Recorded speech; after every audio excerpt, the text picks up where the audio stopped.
더 크게. 예. 야, 이 늦은 시간까지 반갑습니다. 저는 성매매 문제 해결을 위한 전국연대에서 일하고 있는 정미래라고 합니다. 다시 한번 인사드리겠습니다. 많은 분들이 그 성매매 그러면 굉장히 어렵게 생각하고 있는데요. 그 얽히고 설킨 그 어려운 주제 매듭을 어떻게 풀어볼까, 이렇게 한번 제목을 정해봤습니다. 마음에 드시나요? 오늘 이 프로그램 제목이 세상을 바꾸는 15분이더라고요. 그래서 이 15분에 맞는 주제가 뭐가 있을까 제가 고민을 하다가 하나 사진을 찾았습니다. 이 사진에 있는 15라는 숫자가 굉장히 오늘의 주제하고 맞는 것 같습니다. 그런데도 이거는 굉장히 가슴 아픈 사진입니다. 어디에 이 사진이 붙어 있을까요? 이 사진은 타이머입니다. 이 타이머를 어디다 쓸까요? 수험생들의 시험 시간일까요? 아닙니다. 우리 여성들이 업소에서 일하고 있는 업소에 여성들의 문 앞에, 방 문 앞에 붙어 있는 타이머입니다. 바로 성매매하는 시간을 알리는 타이머입니다. 이 15분이 바로 남성들은 성구매를 하는 시간이고 여성들은 뭐라고 표현을 하냐면 우리는 견디는 시간이다 라고 표현을 합니다. 바로 여기로부터 출발을 해보도록 하겠습니다. 저는 성매매 유입된 지 17년 된 사람입니다. 굉장히 어려운 전문 용어인데 잘 알아들으셨나 보네요. 저희는 성매매 유입됐다라고 표현을 씁니다. 성매매에 자발적으로 들어갔느냐, 뭐 강제로 들어갔느냐, 이런 것보다는 성매매에 어떻게 들어가게 됐는가라고 하는 것들을 말해주는 용어인데요. 저는 이 조형물에 나와 있는 군산 사건 때문에 어쩔 수 없이 성매매에 유입됐습니다. 이 군산 사건 들어보셨나요?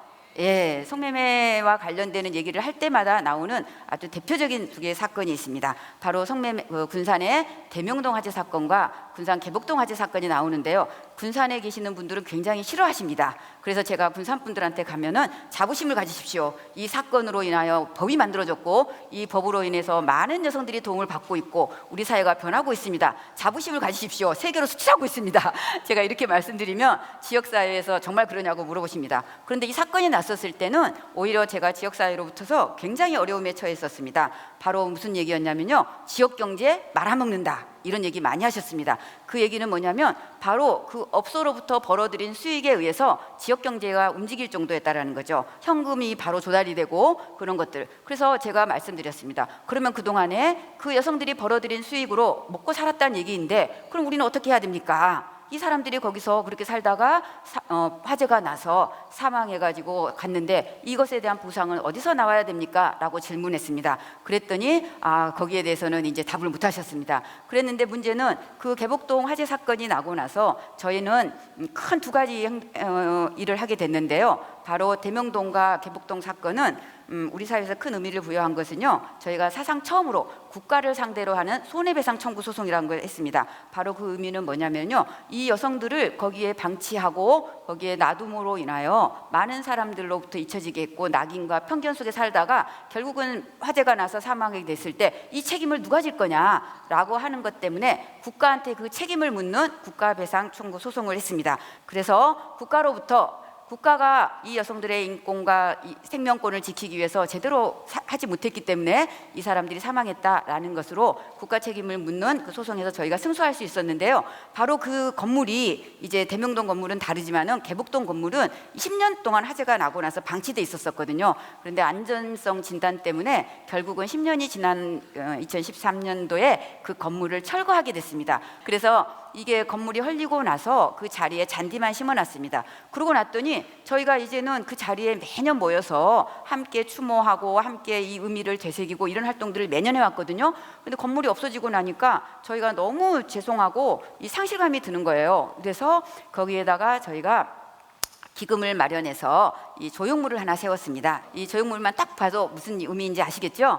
그래서 이 조형물의 이름은 개복동 2002 기억 나비자리가 됐습니다. 나비까지만 하려고 했는데 자리가 붙었거든요. 왜 그럴까요? 제가 앞에 말씀드렸죠. 저희가 이 조형물을 만들어 가지고 그 자리에 이제 탁 하나 이제 세우려고 했습니다. 이 자리가 어떤 자리다라고 알려주려고. 그랬더니 이번에는 지역 주민들께서 못 세우게 하셨습니다. 이제 우리가 잊어야 되는데 너네가 여기다 또 세워놓으면 우리의 상처를 또 이렇게 후비는 거 아니냐. 그래서 그래서 저희가 말씀드렸습니다. 역사라고 하는 것들을 우리가 잊어서는 안 되는 거고 그 과거를 되풀이해서는 안 되는 의미이기 때문에 이걸 여기다 세워야 되겠습니다 라고 했는데 결국은 허락을 해주시지 않았습니다. 그래서 저희가 이 조형물을 세우지를 못했어요. 그래서 성매매라고 하는 것은 정말 이 여성에 대한 낙인과 편견, 차별 이런 것들이 너무 심해서 지역사회에서 정말 해결할 수가 없구나 라고 하는 좌절도 많이 느꼈습니다. 그래도 저희는 거기에 굴하지 않고 이 조형물을 어떻게 할까 고민하다가 그 지역에 있는 작은 학교에 지금 조형물을 전시하고 있고요. 매년 이것과 관련되는 활동들을 하고 있습니다. 예, 제가 오늘 그 앞에 제목에 이 성산업과 관련되는 매듭을 어떻게 풀 건가, 매듭을 푸는 다양한 방법에 대해서 얘기를 하고 싶은데요. 이 성매매라고 하는 것은 사실은 성매매, 성산업 이렇게 해서 아주 강고한 카르텔을 형성하고 있습니다. 이 강고한 카르텔이라고 하는 거는 하나의 문제에서 비롯된 것은 아니라고 하는 거죠. 그런데 여러분들 머릿속에 성매매? 그러면 머릿속에 떠오르는 어떤 하나의 생각은 그 여성들, 그 여성들이 뭐 좋아서 한다든지 자발적으로 하는 이런 생각이 혹시 머리에 떠오르셨나요? 예, 그런 분들이 몇 명 있으신 것 같아요. 표정을 보니. 예, 그런 분들은 끝까지 들어주시기 바랍니다. 이 성산업의 강고한 카르텔에 대한 불편한 진실을 좀 말씀드리고 싶습니다. 우리 사회가 성산업에 대한 규모를 추정하는 이런 것들은 이 불법적인 영역이기 때문에 많이 추정을 못했습니다. 그런데 2002년부터 시작해서 한국 사회가 도대체 어떤 방향으로 나아가야 될 건가 이런 것들 고민을 많이 하면서 성산업 규모에 대해서 여러 가지 실태 조사와 더불어 규모를 추정을 하고 있는데요. 2002년도에는 많이 들어보셨을지 모르겠습니다. 24조 원이었습니다. 그런데 성매방지법이 만들어지고 나서 점점 업소에 대한 규제도 강화되고 이러다 보니까 점점 규모는 줄어들고 있습니다. 그래서 2010년도에 이 조사를 했었을 때 약 6조 원 정도 이런 규모로 드러나고 있는데요. 24조에 비해서 규모는 줄어들어 있지만은 실제로 보면은 굉장히 큰 규모이죠. 영화 산업의 5배 정도 이런 정도로 이른다고 합니다. 그러니까 이 성산업과 관련되는 이 규모가 굉장히 크다라는 걸 알 수 있겠습니다. 자, 그러면 이 큰 규모에서 도대체 이 수익은 다 누가 가져가? 누가 여성들이 돈 벌려고 들어갔다고 하는데 도대체 이 수익이 다 어디로 와서 이렇게 되고 있는가라고 하는 부분에 있어서 바로 이 업주들은 이 산업이 황금알을 낳는 거위처럼 되어 있기 때문에, 왜냐? 여성들만 있으면 돈을 벌 수 있잖아요. 여성들을 공급원으로만 놓고 있으면 돈을 벌 수 있습니다. 왜냐? 수많은 남성들이 기다리고 있으니까 라고 하는 거죠. 바로 그걸 수요라고 우리가 보통 표현을 하거든요. 그래서 업주들은 다양한 방식으로 영업 방식과 업소 형태 이런 것들을 변화시키면서 자신들의 이 구조를 절대로 포기하지 않습니다. 제가 이 일을 하다 보니까 업계의 전문가들을 많이 만났습니다. 특히 직업소개서부터 시작해서 지금은 보도방이라고 하는 것까지 운영하시는 수많은 업계의 분들을 만나셨는데, 그 전에 저하고 이 사건에 걸려가지고 구속됐다가 또 나오신 분도 계시고 그랬어요. 어느 날 또 마주쳤습니다. 다른 보도방에서 마주쳤는데 그분이 저를 보고 깜짝 놀랐습니다. 아니, 아직도 계시냐고. 그래서 제가 예, 아직도 못 나갔습니다. 근데 당신은 왜 왔습니까? 그랬더니 이분이 한숨을 쉬시면서 하시는 말씀이 자기도 정말 이제 그때 한번 손 털고 좀 이렇게 살아보려고 했답니다. 그래서 나가서 이것저것 하려고 보니 그래도 이분 말씀이 따옴표 붙여서 딱 제가 전달해 드리겠습니다. 그냥 여자 장사가 돈이 제일 많이 됐어요. 그래서 돌아왔어요. 그래서 제가 얘기했습니다. 그래요. 그러면 다시 한번 또 구속되는 아픔을 겪으셔야겠군요.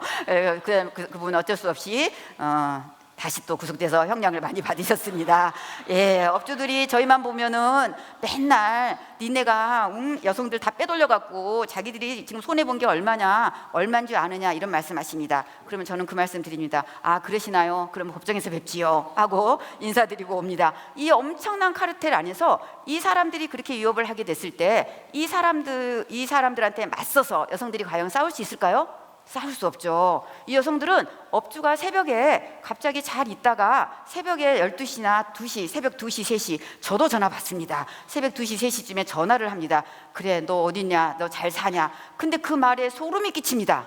왜냐? 내가 여기 있는 걸 어떻게 알고, 내 번호를 어떻게 알고, 저 사람은 내가 어떻게 되든지 간에 내가 어디를 가서 살더라도 나는 갈 데가 없구나. 그러면 업주들이 얘기합니다. 그래, 너 지구 끝까지 가봐라. 내가 못 쫓아갈 줄 아느냐?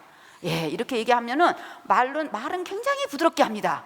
예, 너 보고 싶었다는데도 누가 보고 싶었습니까? 이 여성들은 소름이 끼치고 그때부터 자기가 이게 아무런 판단을 할 수 없다 이렇게 됩니다. 그래서 이 여성들의 문제는 어떻게 이 여성들이 네가 자발적으로 들어갔느냐, 아니면 네가 나올 수 있는데 못 나와, 이런 것들로 비난할 것이 아니라 이 업소로부터서 어떻게 나올 수 있게 하고 우리 사회에서 살아갈 수 있도록 할 것인가, 이런 것들을 만들어내는 것이 저희가 하는 일입니다. 그래서 저희는 그 여성들의 울타리가 되어주기도 하고 어느 날 우산이 되어주기도 하고 이 여성들의 얘기를 들어가지고 이것과 관련되는 법과 제도와 정책을 바꾸어 나가는 그런 일들을 하고 있습니다. 그래서 우리는 그러면은 앞으로 미래 사회를 지향하는 의미에서 어떤 방식으로 풀어나갈 건가 굉장히 중요하겠죠. 예, 그래서 지금 전 세계적으로 두 개의 모델이 지금 나오고 있습니다. 하나는 독일처럼 합법화에서 뭐 이렇게 인권을 보호한다는 의미로 합법화해서 성노동자로 인정해주면 어떻겠느냐라고 하는 독일식 모델이 있고요.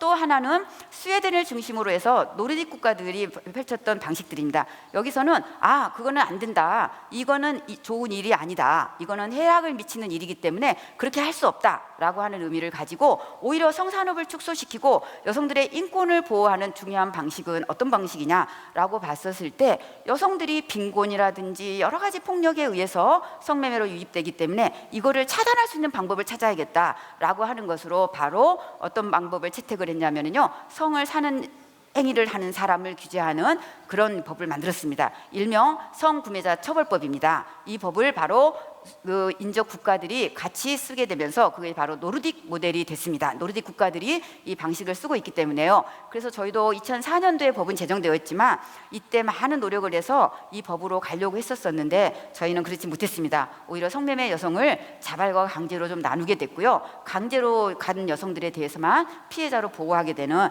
이런 것이 되어 있는데, 그래서 조금 어려움이 있습니다. 그래서 저희가 지금 하고 있는 얘기는 실제로 성매매 여성들을 처벌해서는 대안이 없다. 성매매 여성들은 비범죄화해서 처벌하지 말고 성을 사는 행위를 하는 사람들에 대한 규제를 강화해야 한다. 일종의 수요를 차단할 수 있는 방법으로 우리가 정책을 좀 바꿔야 된다. 그래야 이 묶여있는 매듭들이 조금씩 풀리면서 이 카르텔이 약화가 되어지면서 이 약화된 카르텔을 통해서 성매매 성산업을 풀어나가는 하나의 중요한 방법이 되지 않을까라고 하는 것들을 제시했습니다.